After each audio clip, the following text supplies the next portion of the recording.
अर्थातच देशहिताचा विचार आपण करायला पाहिजे. आपल्यासोबत रोशन सुद्धा आहे. आपण रोशनला विचारूयात.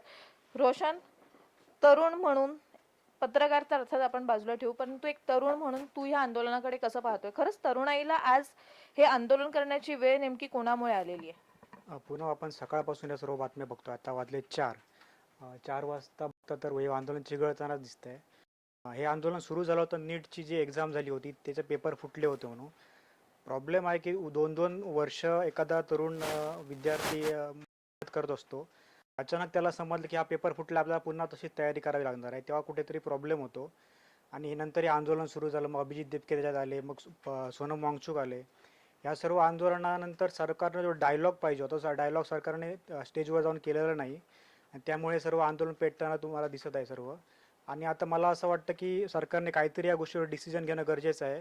नाहीतर एकंदरीत हे सर्व युवक संतापलेले आहेत. त्यांना असं वाटतं की सरकार आपली दखलही घेत नाही आहे.